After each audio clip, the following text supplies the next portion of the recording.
Hi, I'm Jack Shannon, president of Christian Brothers University, and it's my pleasure to welcome you to another edition of CBU Conversations. One of today's most important educational, political, and social issues is how to best have a civil conversation in a democratic society.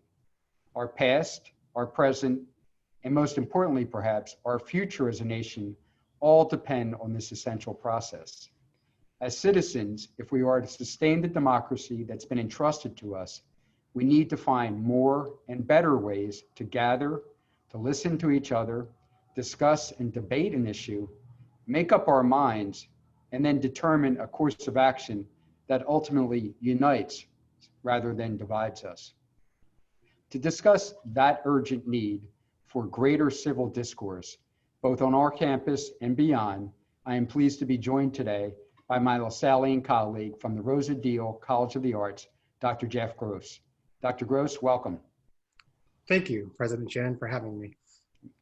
So Dr. Gross, there's been a deepening polarization of opinions in recent years, I think it's fair to say, which when coupled with the speed and access of the digital age, that's made it even more difficult for us to keep our conversations civil in America. From shouting matches among television panelists, to opinionated tweets and partisan blog posts, to rhetoric-filled political debates, today we find ourselves confronted almost every day with uncivil conversations. Dr. Gross, how can we overcome these challenges as individuals and as a community to have a civil discourse with our colleagues, our friends, our families, and our neighbors, even when they may not always have the same view of things as we do? Yeah, thank you for that question. It's such an important question. And to me, so much of where we start with that comes from understanding the issues of where we're at right now. Because as you pointed out with cable news and social media, we have more information than ever, but more information does not mean we have better information. And so I grew up in New York State, and so Daniel Patrick Moynihan was a senator when I was young, and well known for his phrase, like, you are welcome to your own opinion, but not to your own facts.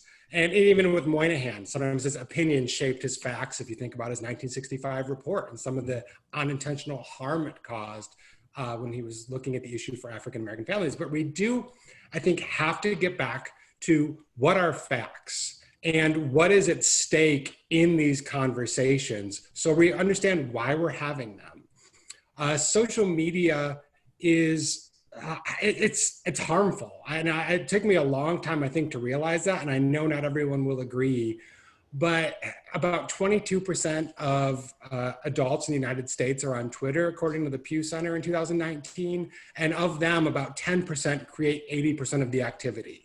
So really what we're focusing on as the conversation does not even really represent a large portion of what people think or feel. But if our only access to other people's opinions is through that, we're missing the chance for that deeper conversation. And it was in recently watching that Netflix documentary, The Social Dilemma, and then after seeing Jaron Lanier on there, going back and reading his book that's been talked about for a while, The 10 Arguments for Deleting Your Social Media Accounts Right Now, I actually deleted my Twitter account. I got rid of Facebook a few years ago, but it's a reminder that we have to do that to be present in the world and interact with people without algorithms.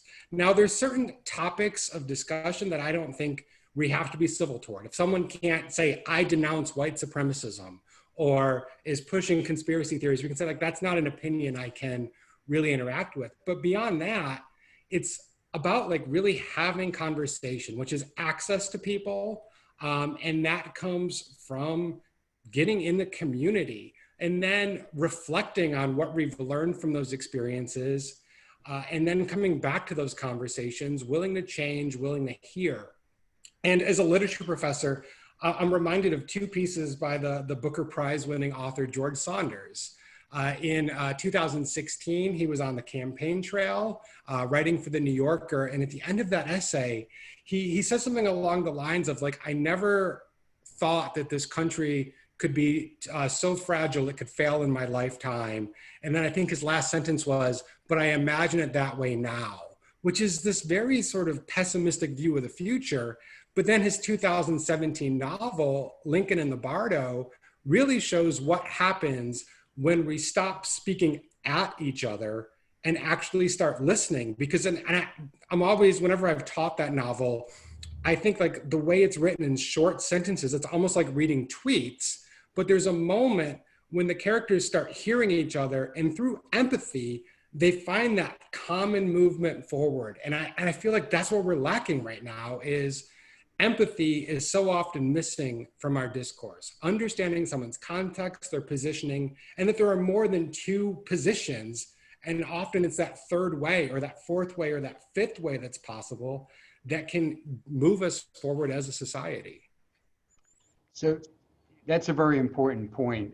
And I will say on a personal level that Saunders, I got to understand a little bit about him because of a former colleague of mine at Montclair State University, my next door neighbor, who lent me that very novel that you just described. And it did give me a sense of reassurance and a sense of hope.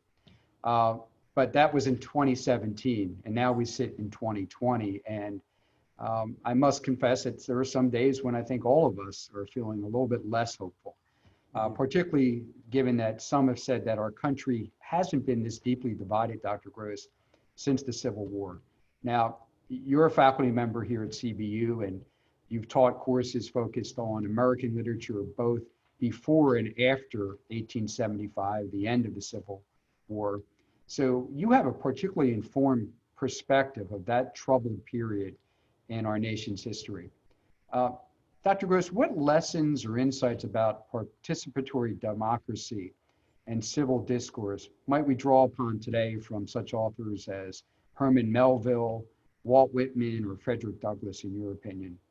Oh, great. Yeah, this is a question I could talk about all day, but like I want to sort of frame it in sort of the way literature is working with the politics, and then sort of guide us maybe from 1851 to 1855 in literature, and then I want to jump to another piece by Whitman in 1871. But when I look at antebellum American literature, and particularly that literature of those authors who were prominent in the 1850s, they are dealing with the sort of ways in which they understand that the body politic of our country is always excluding people. And to me, that goes back to the constitutional 3/5 clause, which is a way of changing who counts within a representative democracy. And that shifts political results. That's why 4 of our first 6 presidents were from Virginia, because you had people who were enslaved, counted for purposes of taxation and representation, but not voting, able to vote. And literature to me was confronting that. And in our own moment, when we talk about things like the census, do undocumented immigrants count within the census as persons, or do they not, as the Supreme Court will decide? We're back in that realm of the 3/5 clause and the Dred Scott decision and the Missouri Compromise and the Compromise of 1850 and the Fugitive Slave Act. And that's the context that Herman Melville is working with as he writes Moby Dick. And within Moby Dick, we can see one version of leadership. Ahab's sort of totalitarian drive toward what he sees as absolutely essential, the pursuit of the white whale at the expense of anything else.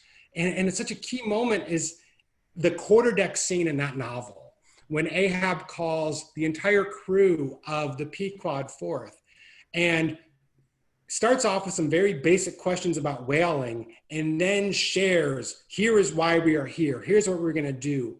And every crew member but one starts cheering and going along with it. Like suddenly Ahab's charisma is shifted that ship, and we can think about it as the ship of state or the population, toward his will, his drive, which Starbuck knows as first mate, like, this is not going to be good for us. This is a dangerous course of action.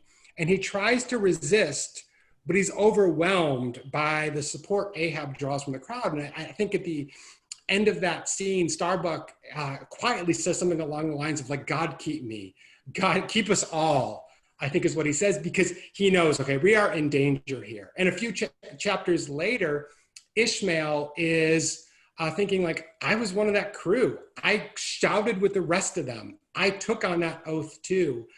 So in that moment, Melville is warning us of how easily we can be distracted from what matters or what we believe is important by what the moment is calling, sort of the way Ahab rallies the crew around him. You mentioned Frederick Douglass, and there's one piece from Frederick Douglass that I make sure to reread every year, and that is his "What to the American Slave is Your 4th of July?" This speech he gave July 5th, 1852 in Rochester, New York.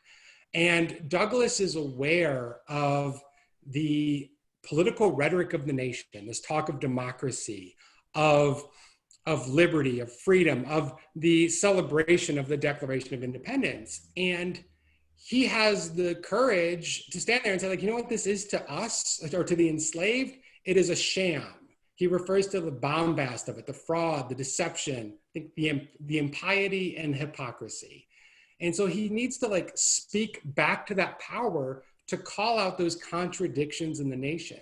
And in that same year, another important and I think often overlooked African-American writer, Martin Delany, who later in the 1850s writes a novel, Blake or the Huts of America, but in 1852 publishes, it's a long title, The Condition, Elevation, Emigration, and Destiny of the Colored People of the United States. And Delany's working through political theory there. And if you ever pick up that book, anyone who's listening to this, start with his dedication, because he dedicates the book to the American people, North and South, by their most devout and patriotic fellow citizens. So he's positioning himself as part of the nation, even as he's aware well before the Dred Scott decision of 1857 is going to say, like, no, you're actually not intended to be part of the nation, that he has to use his writing as a way of offering sort of a counter attitude toward that. And in that first chapter, he describes the fact that always there's a nation within a nation, a part of a people who have no part or a restricted part in the body politic. And that is something that affects us. And you can see it. Let's go back to Melville for a moment. 1855, Benito Cereno, that novella that offers us so much. As the American captain, Amasa Delano, comes across a San Dominick, his way of seeing the world is so like guided by his ideology and sort of the way he sees people of African descent, that he can't even understand what's happening aboard that ship, that Benito Cereno is no longer in charge, that Babo has taken over. So it shows how we're blinded to reality if we can't see sort of the larger picture and have a broader understanding. And that's where Walt Whitman comes in. That same year, 1855, is the first edition of Leaves of Grass and Song of Myself. And I just love the poem. And it's interesting because he revises it and revises Leaves of Grass through the rest of his life. And I think that in that way, it's like the nation. It's always under revision. It always needs another look. And at the end of Song of Myself, Whitman says, like, you know, do I contradict myself? Very well then, I contradict myself. I am large, I contain multitudes. And that's the singular I, because I think all of us contradict ourselves, but he's also creating there the plural I, meaning the country, that we have to find a way for the country to confront those sorts of contradictions that Douglass can point out, and also to be able to come back to that and see ourselves as all blades of grass that might be unique and different, but make up that one field. So Whitman is offering us a radical vision of democracy that's not that exclusion. There's no part with no part. There's room for everyone within Whitman's poem. And if the poem is a metaphor for the country, he's imagining that. And I just want to like touch on one more thing by Whitman in this answer. And that's his 1871 essay, Democratic Vistas. So this is after the Civil War. So okay, we've overcome that early 1850s sense of conflict and the compromise trying to hold the country. We've gone through the Civil War, and yet in 1871, as Whitman is looking at the emerging Gilded Age, he's still concerned about the future of the country. And since we're having this conversation at the time of the election, I always think of a passage in Democratic Vistas where Whitman is speaking. I think he says young men because it's the time they're the ones who could vote. But he starts a section in that essay with always inform yourselves, always do the best you can, always vote.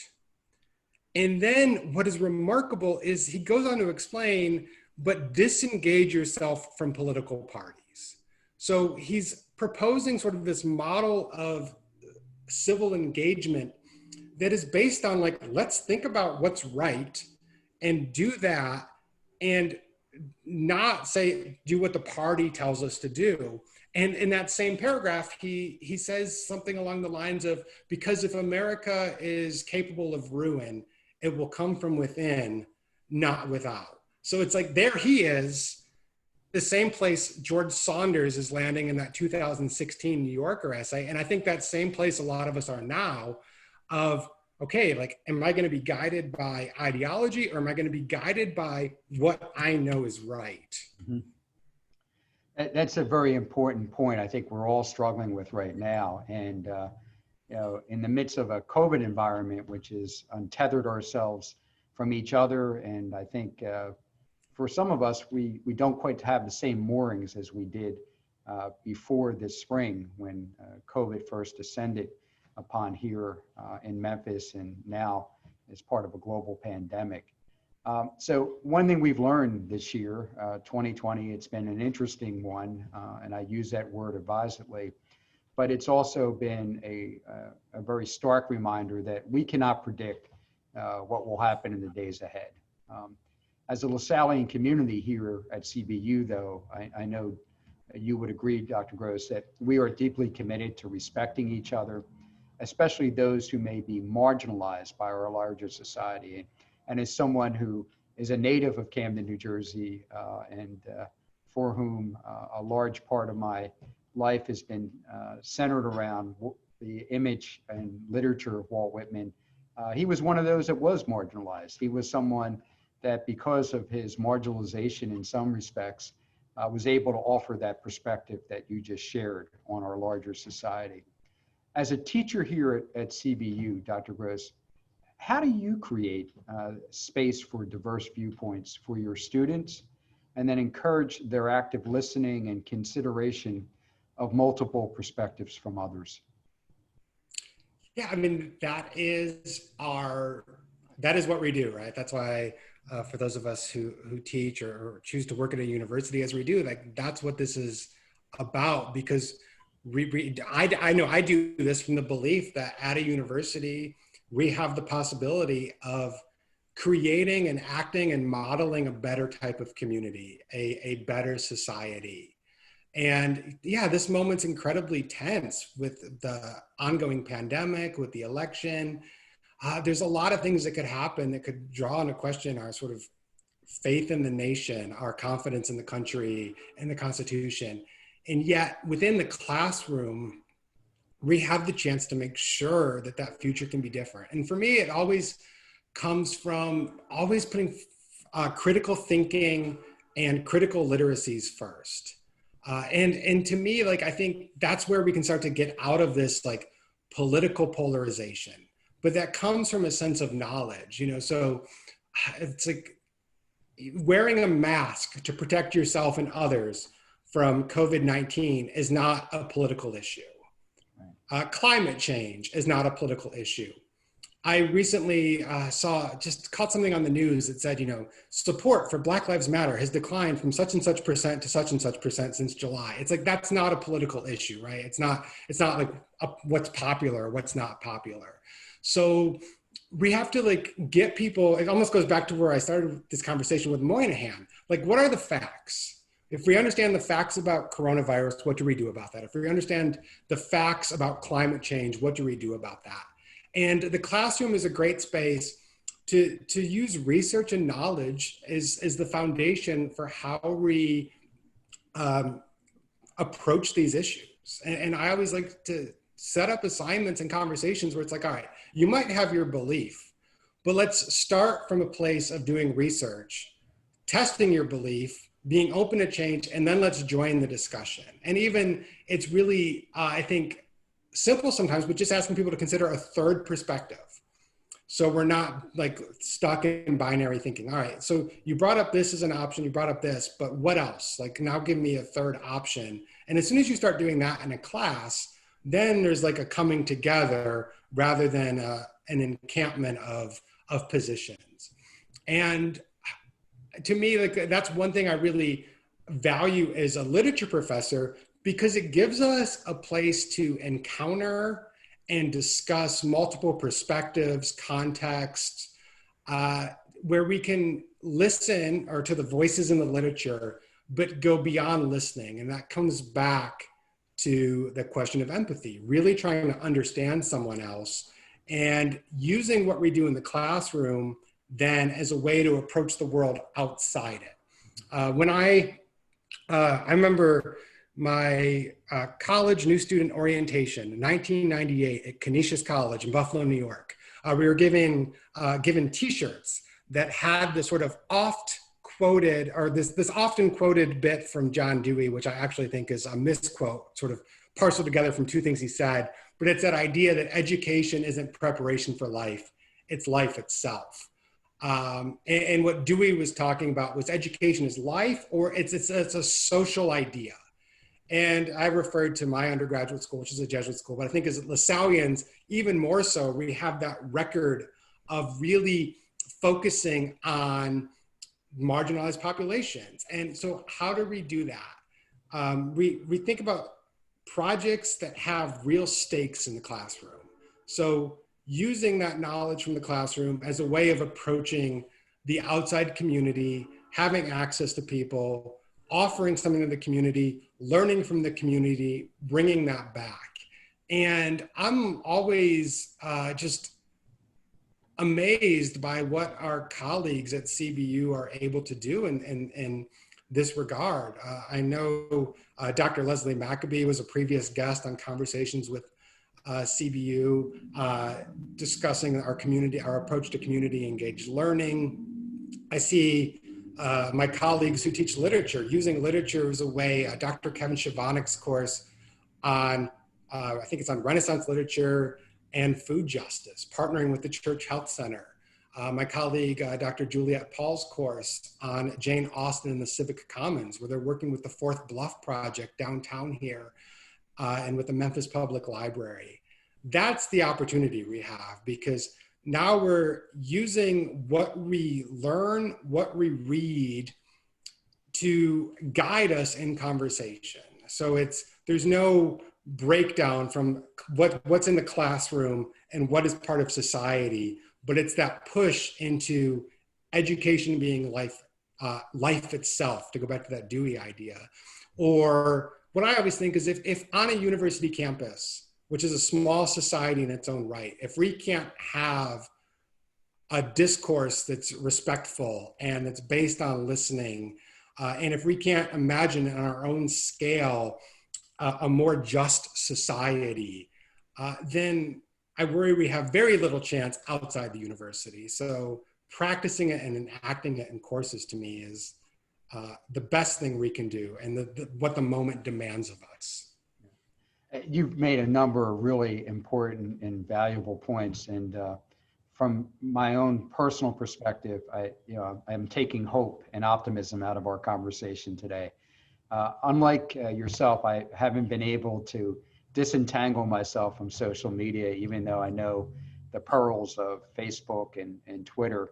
But what you've underscored for me is the importance of moving on from what is trending on Twitter or what's the latest hot take some social media pundit might have, and instead taking a step back and drawing upon our our identities as LaSallians and having that engaged dialogue and having that discourse. And you've done it very well today. As a former English major, I will say that my faculty at LaSalle University would be very proud and would have been honored to have you join them in the department back there in Philadelphia. Dr. Jeff Gross, I want to thank you again today for being our guest and having this wonderful conversation on the importance of civil discourse and the opportunities that we all have to engage in enlightened and enlightening conversations with each other. Dr. Gross, thank you for joining us. Thank you so much, President Shannon, and thank you for hosting these conversations. These are wonderful for our whole community. Great, thank you. So this concludes this edition of CBU Conversations. Appreciate you tuning in today. We do this on a weekly basis, so please tune in going forward when we have future editions of CBU Conversations. In the meantime, please continue to stay safe and be well. Please mask up. Do what's needed in terms of social distance. Let's respect and honor each other through this rather challenging time that we have. And as we learned today, it is possible for us to have those tough but very important conversations with each other in a way that doesn't pull us apart, but instead unites us. Take care, stay safe, and be well.